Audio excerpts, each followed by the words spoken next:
Here is the complete, epic multi-chapter story of A Mother's Prayer, Ma Ki Dua.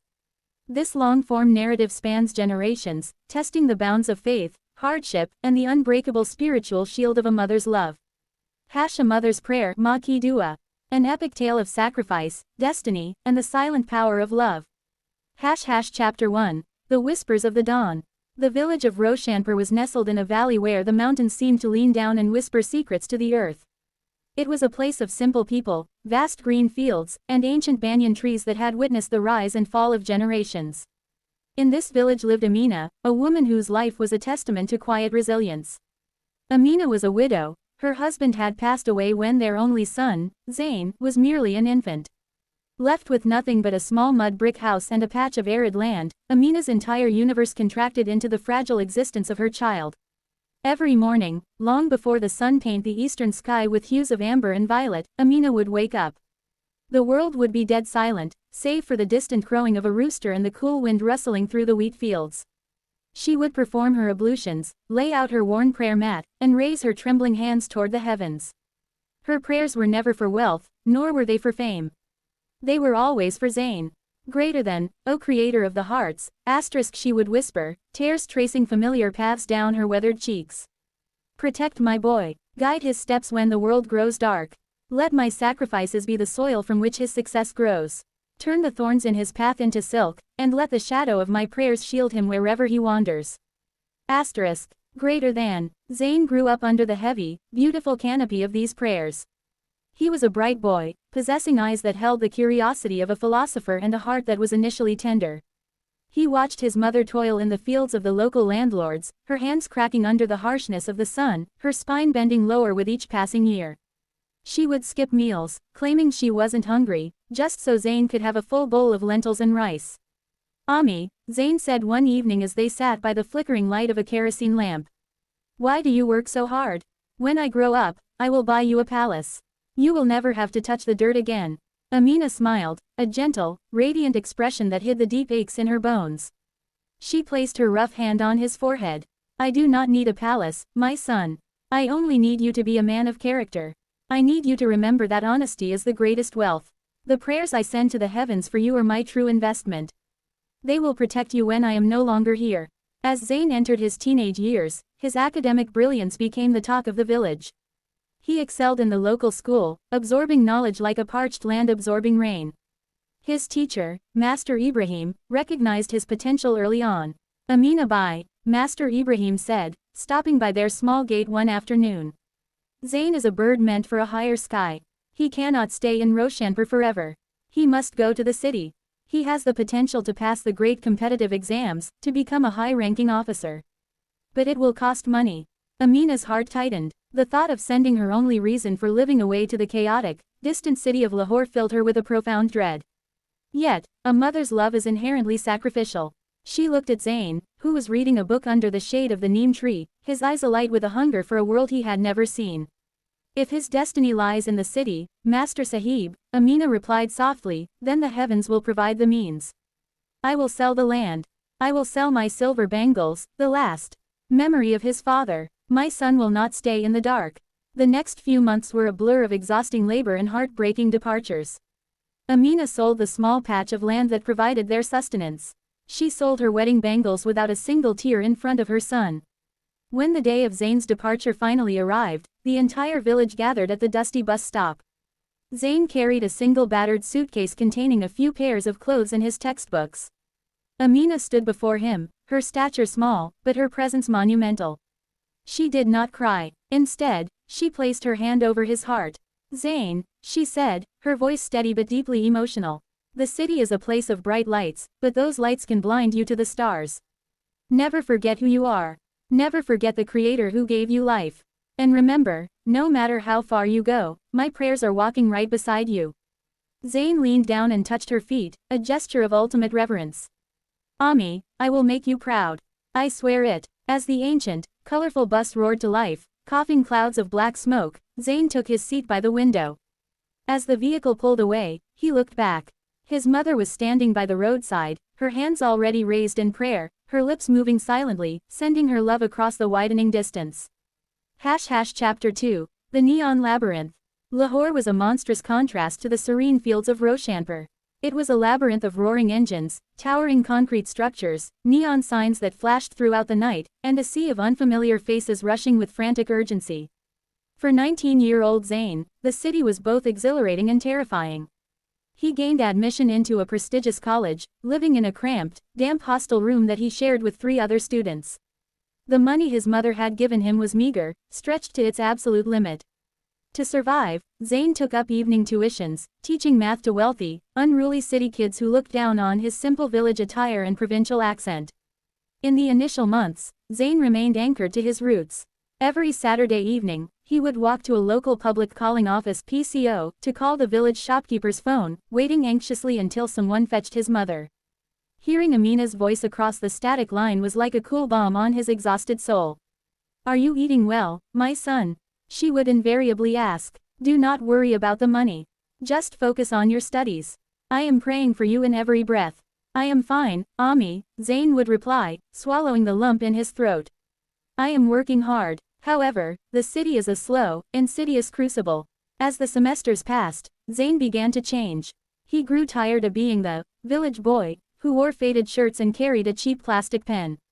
He noticed how his wealthy classmates, driving expensive cars and wearing tailored clothes, commanded respect and attention.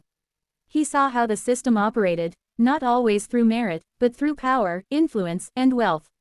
He befriended a classmate named Badal, a young man from an affluent political family. Badal was charismatic, cynical, and deeply embedded in the darker undercurrents of city life. "You worry too much about rules, Zain," Badal said one night as they sat on the roof of a trendy cafe overlooking the glittering skyline of the city. "In this city, honesty is a luxury for the rich and a curse for the poor. Look at your mother, she spent her life being honest, and what does she have? A broken house. If you want to change your life, you have to play the game by the city's rules." Bilal's words planted a poisonous seed in Zain's mind. The memory of his mother's cracked hands clashed violently with the desire for immediate comfort and status. He began to feel a sense of resentment toward his poverty. He stopped calling home every week. The excuses were always the same: exams, assignments, lack of time. In reality, Zain was drifting into a different world. He started helping Badal with questionable political activities on campus, using his sharp intellect to write manifestos and organize rallies in exchange for handsome payouts. For the first time in his life, Zain had significant money in his pocket. He bought expensive clothes, a smartphone, and began frequenting high-end restaurants. Back in Roshanpur, Amina sat by her window every Saturday night. The kerosene lamp would slowly burn out, the shadows would lengthen, and the phone at the village shop would remain silent. The shopkeeper, an old man named Bashir, would eventually walk over to her house. "Amina bhai, he did not call today," Bashir would say gently. "He must be busy with his big exams. He is a city man now, after all." Amina would smile weakly, hiding the deep ache in her chest. "Yes, he is a busy man. The city demands much from its children. May the Almighty keep him safe." When the shopkeeper left, Amina would not sleep. She would spread her prayer mat. The tears that fell now were different. They were tears of a mother who felt her child slipping away into an abyss. Yet, her prayers did not waver, they grew more intense, more desperate. "Greater than, O Lord, the city is vast and my boy is fragile. Do not let the glitter blind his conscience. If he forgets me, let it be, but do not let him forget the path of righteousness. Protect his soul from the darkness of arrogance." Asterisk. Greater than. Zain's ambition soon culminated in his appearance for the Central Superior Services (CSS) examinations, the gateway to becoming a powerful bureaucrat. His brilliance, combined with his ruthless focus, yielded results. When the final list was announced, Zain had secured a top rank. He was selected for the prestigious district management group. The news spread through Roshanpur like wildfire. Master Ibrahim wept with joy. The villagers celebrated as if it were Eid. Amina fell prostrate on the dirt floor of her home, sobbing so intensely that her shoulders shook. Her son was now a sahib, a magistrate, an officer of the state. Zain returned to the village for a brief visit before his official posting. He arrived in a rented air-conditioned car, wearing a sharp suit and dark sunglasses. The villagers surrounded him, showering him with rose petals. But when he walked into his mother's house, he felt a strange discomfort. The mud walls looked smaller, cruder than he remembered. The smell of burning firewood and cow dung, which used to signify home, now felt suffocating. Ameenah rushed to embrace him, her fragile arms wrapping around his waist. "My Zain, my officer's son," she wept, kissing his hands. Zain stood somewhat rigid, conscious of the dust getting onto his expensive suit. "Ami, it is fine. Please, do not make a scene in front of the drivers." Ameenah stepped back, her eyes searching his face. The boy who used to sleep with his head on her lap seemed to have been replaced by a stranger made of stone. She noticed the expensive watch, the distant look in his eyes, and the subtle irritation in his demeanor. "You have changed, Zain," she said softly, her voice barely a whisper. "Everyone has to change, Ami," he replied, looking around the room. "You cannot live in the past. I am a magistrate now. I have a status to maintain. I will arrange for a monthly allowance to be sent to you. You don't have to work anymore. But I cannot stay here, and my work will keep me very busy." "I do not want your money, Zain," Ameenah said, her voice trembling but filled with an ancient dignity. "I only want the boy who left this village with a pure heart." Zain sighed, checking his phone. "Let's not start this, Ami. The world doesn't run on pure hearts. It runs on power." 2 days later, Zain left for his posting in a major industrial district. He left behind a thick envelope of cash on the wooden table. Ameenah did not touch it. She stood at the gateway, watching the dust kick up by his car settle back onto the earth. She raised her hands again, her heart breaking, but her maternal instinct remaining absolute. "O protector, he is proud today because of the power you gave him. Do not punish him for his ignorance. Guide him back before he loses his soul entirely." Chapter 3, The Ascent into Shadow. As an assistant commissioner, Zain quickly realized that the bureaucratic landscape was a treacherous terrain of corruption, political pressure, and moral compromises. Initially, he tried to maintain a semblance of legality. But the whispers of Badal, who was now a rising political figure, and the sheer allure of absolute authority began to erode his remaining defenses. Zain was placed in charge of land allocations and industrial regulations. It was a position where a single signature could create a millionaire or ruin a community. The temptations were immense. The first time he accepted a bribe, a massive sum wrapped in brown paper from a wealthy factory owner who was dumping toxic waste into local rivers, Zain could not sleep. He saw his mother's face in the shadows of his luxurious official residence. He heard her words about honesty being the greatest wealth. To drown out the voice of his conscience, Zain immersed himself in the high life. He began drinking, attending exclusive parties with politicians, industrialists, and influential elites. He bought a palatial house in an upscale neighborhood through a front company. He married a woman named Sophia, the daughter of a senior bureaucrat, whose ambitions matched his own. Sophia had no interest in simple values, she demanded luxury, status, and international vacations.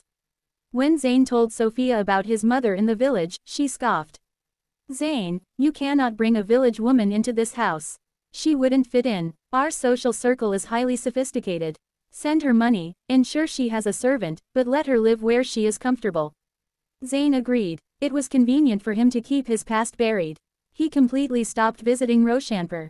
He changed his phone numbers, ensuring only his staff handled any communications from the village. Back in Roshanpur, time had taken a heavy toll on Ameenah. Her eyesight was failing, clouded by cataracts. Her health was deteriorating rapidly due to years of neglected illness and the chronic ache of abandonment. Yet, her daily routine remained unaltered. Every single night, she would crawl to her prayer mat. Her prayers for Zain were no longer about his success, they were desperate pleas for his salvation. One winter evening, Master Ibrahim came to visit her. He found her shivering under a thin blanket, the house cold and dark. "Ameenah Bai," Ibrahim said, his heart heavy with anger and sorrow. "This is unacceptable. Your son is one of the most powerful officers in the province. He drives in caravans of police guards. His wife wears gold that could buy this entire village. And you are living like a beggar. Give me his address. I will go to the city myself and shame him before his peers." Ameenah raised her weak hand, stopping him. "No, Master Sahib, you will do no such thing." "But why?" Ibrahim cried out. "He has abandoned you. He has forgotten the mother who broke her back for his education." "A mother does not trade her love for returns, Ibrahim Sahib," Ameenah said, her blind eyes looking toward the ceiling. "If he has forgotten me, it is my destiny. But if you go and humiliate him, his reputation will be tarnished. A mother's heart can never see her child. Humiliated, even if that child has broken her heart. My Almighty knows my plight. My prayers are between him and his Creator. Ibrahim left, shaking his head at the unfathomable, stubborn depth of a mother's devotion. Meanwhile, in the city, Zain's empire of shadows was reaching its zenith. He was now a director general, revered by many, feared by all. He believed he was invincible. He thought his wealth, his network of corrupt politicians, and his legal maneuvers could protect him from anything. He forgot that the universe operates on a balance, and that the higher the ascent built on injustice, the more catastrophic the fall. Chapter 4. The Crack in the Armor. The turning point came during an unusually hot summer. A major political shift occurred in the country. The ruling government, which had protected Zain and his corrupt network for over a decade, collapsed overnight amid a massive public uprising and judicial intervention. A new administration took power, riding on a fierce anti-corruption platform. Suddenly, the alliances Zain had relied upon dissolved like sugar in water. His political patron, Badal, fled the country under the cover of night. The industrialists who used to line up outside Zain's office turned off their phones. An investigation was launched into Zain's assets. The National Accountability Bureau (NAB) began digging into his bank accounts, his property acquisitions, and the front companies he had established. Within weeks, the evidence against him was overwhelming. One morning, the peace of Zain's luxury residence was shattered by the sound of sirens. A convoy of federal agents entered his property. Zain was arrested in his silk pajamas, handcuffed in front of his servants and neighbors. His assets were frozen, his mansion sealed. Sophia, upon realizing that her lifestyle was ruined and that Zain faced decades in prison, quickly filed for divorce. She packed her jewelry and left for Europe with her father, abandoning Zain to his fate. Zain found himself locked in a cold, damp solitary confinement cell in a high-security prison. The transition from absolute luxury to absolute degradation was jarring. The powerful Director General was now just prisoner number 412. For the first few months, Zain was defiant. He hired the most expensive lawyers, believing he could manipulate the legal system. But one by one, his appeals were rejected. The court cases dragged on, exposing his deepest misdeeds to the public. He was publicly humiliated, vilified by the media, and completely abandoned by everyone he had ever helped. As the walls of the prison closed in on him, Zain's mental health deteriorated. He suffered from severe insomnia. Every time he closed his eyes, he would see the faces of the poor farmers whose lands he had illegally seized for housing schemes. He would hear the crying of families affected by the industrial pollution he had allowed for a bribe. And then, in the darkest hours of the night, he began to hear another sound. It was a faint, rhythmic whispering. It sounded like the rustling of a cotton dupatta against a dirt floor. It sounded like the murmuring of a fragile, trembling voice. Protect my boy. Guide his steps when the world grows dark. Let the shadow of my prayers shield him. Zain would sit up in his iron bed, sweat pouring down his face, staring into the pitch-black darkness of his cell. Ami, he would call out, his voice cracking. But there was no one there. Only the oppressive silence of the prison. He realized with a sudden, crushing clarity how utterly bankrupt he was. He had chased shadows, accumulated wealth that had vanished in an instant, and traded the only pure, unconditional love he had ever known for a life of deceit. He remembered the envelope of money he had left on her table, and how she had looked at him, not with anger, but with profound pity. One evening, his lawyer visited him at the prison bars. The lawyer looked grim. Zain, the final verdict is coming next week, the lawyer said. The prosecution has ironclad evidence of embezzlement and abuse of power. The judge is looking to make an example out of you. You are looking at a minimum of 14 years of rigorous imprisonment, along with a total forfeiture of any remaining assets. I am sorry, but there is no way out. No one can save you now. When the lawyer left, Zain collapsed onto the stone floor.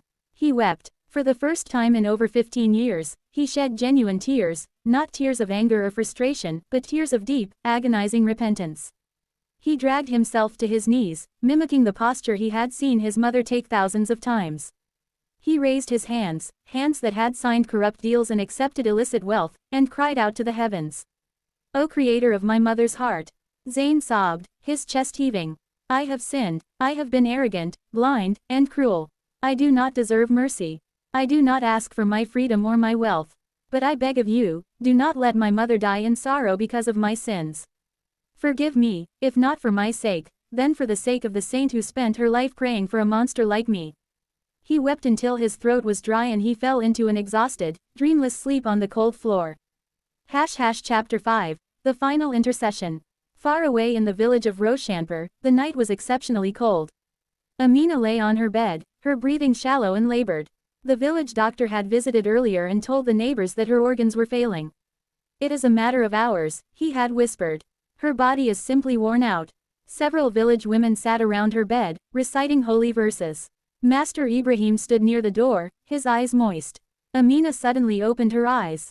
The cloudiness of her cataracts seemed to disappear for a brief moment, replaced by a strange, celestial clarity. She looked around the room, but her gaze went far beyond the mud walls. He is calling me, she whispered, her voice incredibly weak but distinct.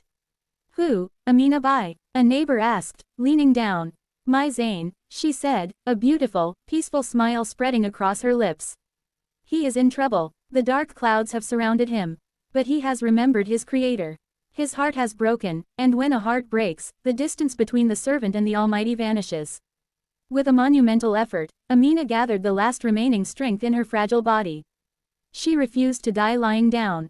She insisted that Master Ibrahim help her sit up and place her on her old, threadbare prayer mat. Ameenah Bai, you are too weak, Ibrahim protested, tears flowing freely down his face. Please, just rest. No, she said, her voice commanding an authority that silenced the room. A soldier does not leave the battlefield when her child is under attack. My prayers are his shield. I must lift the shield one last time. They placed her on the mat, facing toward the holy direction. Ameenah raised her trembling, skeletal hands. She did not ask for her own health, nor did she ask for a long life. Her final breath, her final pulse of energy, was entirely dedicated to her son. Greater than, O merciful, O most forgiving, she prayed, her voice echoing with a profound, spiritual resonance. My son has returned to your path. He is broken, and you do not turn away the broken-hearted. Accept his repentance. Trade his punishment for my life. Take me, but let your mercy descend upon him. Let my prayers be his final deliverance. Greater than. As she uttered the final words of her prayer, her hands slowly dropped into her lap. Her head bowed down. The smile remained on her face, but her breathing stopped. The room fell into a heavy, respectful silence, broken only by the soft sobbing of the village women. Ameenah had passed away, leaving the world in the exact posture she had lived her life, in total surrender and unconditional love. Chapter 6. The Miracle of Mercy. The following morning was the day of Zain's final judgment. The courtroom in Lahore was packed with journalists, legal experts, and curious onlookers eager to see the dramatic fall of the once mighty bureaucrat. Zain was led into the courtroom in handcuffs. He looked thin, pale, and completely subdued. He no longer wore his arrogance, his head was bowed, his lips moving in silent prayer. He had accepted his fate. He knew he deserved prison. His only prayer now was for spiritual peace. The judge, a man known for his unyielding severity, entered the courtroom. He adjusted his glasses and began reading the lengthy judgment. He detailed the charges, the evidence, and the gravity of Zain's corruption.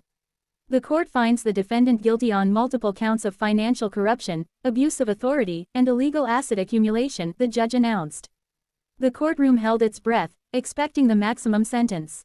However, the judge continued, his tone suddenly shifting, a look of slight perplexity crossing his own face as he looked at a document that had just been handed to him by a court official. An extraordinary development has occurred within the last 12 hours. The judge cleared his throat. The prosecution's primary case relied heavily on the star witness, a key accountant and associate of the defendant, who held the definitive ledgers of the illicit transactions. Last night, at approximately 3 a.m., that individual suffered a profound psychological crisis. He walked into a central police station, submitted an entirely independent, sworn affidavit that completely exonerates the defendant from the most severe charges of treason and systemic embezzlement, claiming he had fabricated portions of the evidence to save himself and other higher-up political entities who are the actual architects of the scheme. A collective gasp echoed through the courtroom. Zain looked up, stunned. 3 a.m. was the exact hour he had experienced his deep awakening in the prison cell, and the exact hour his mother had taken her final breath on her prayer mat. The judge sighed, looking over the law books. Furthermore, due to significant procedural errors committed by the state investigation agency in freezing assets that belonged to the defendant's extended family prior to his public service, and the sudden invalidation of the primary witness testimony, the law does not permit this court to impose the requested maximum sentence. The judge struck his gavel.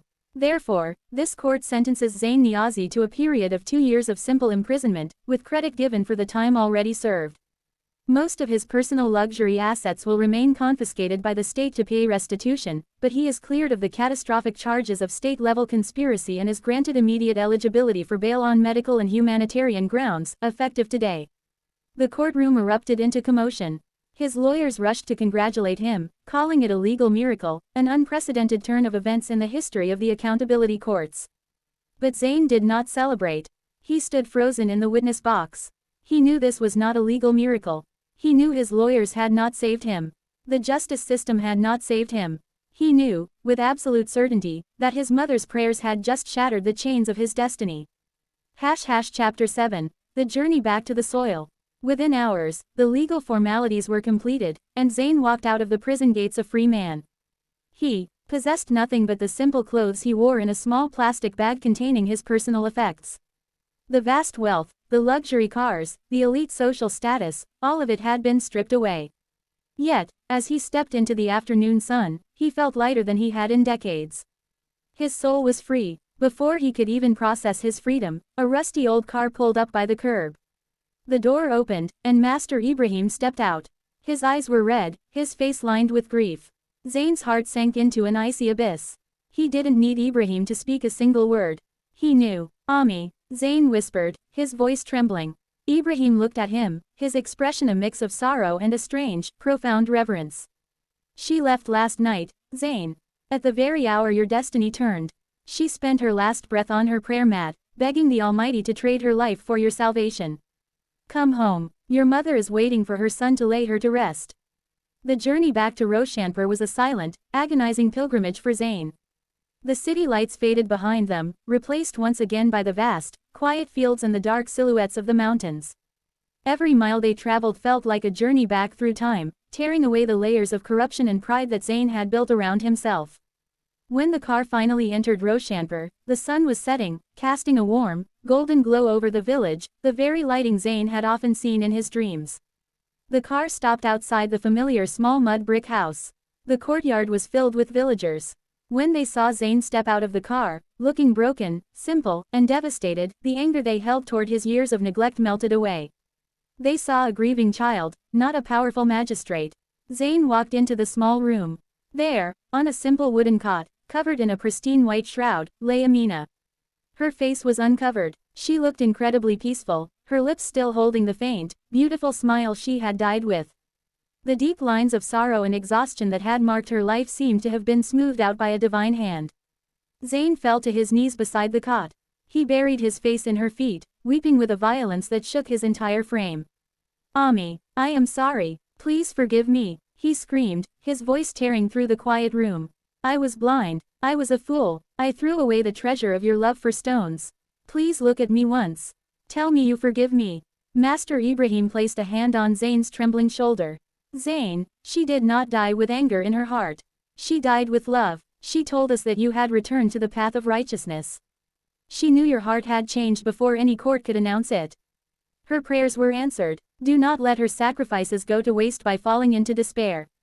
Zain looked at his mother's peaceful face. He realized that while he could never undo the past, he could honor the future she had bought for him with her life. He leaned down and gently kissed her forehead, swearing a silent oath to the heavens. The next morning, Zain carried his mother's coffin on his shoulders, leading the funeral procession through the green fields she had once labored in. He helped lower her body into the cool, dark earth of the village graveyard, under the shade of an ancient banyan tree. As the villagers threw handfuls of dirt into the grave, Zain stood at the edge. He felt a profound sense of loss, but beneath that loss, he felt an indestructible pillar of strength. He realized that while his mother was no longer physically present, her prayers had not ended. They had become a permanent part of his spiritual atmosphere, an invisible shield that would guide his steps for the rest of his days on earth. Chapter 8. The Legacy of Light. Years passed, and the story of Amina and Zain became a legend in the valley of Roshanpur, passed down from generation to generation as the ultimate reminder of the power of Ma Ki Dua. Zain never returned to the corrupt corridors of the bureaucracy, nor did he ever chase wealth again. He chose to remain in the village.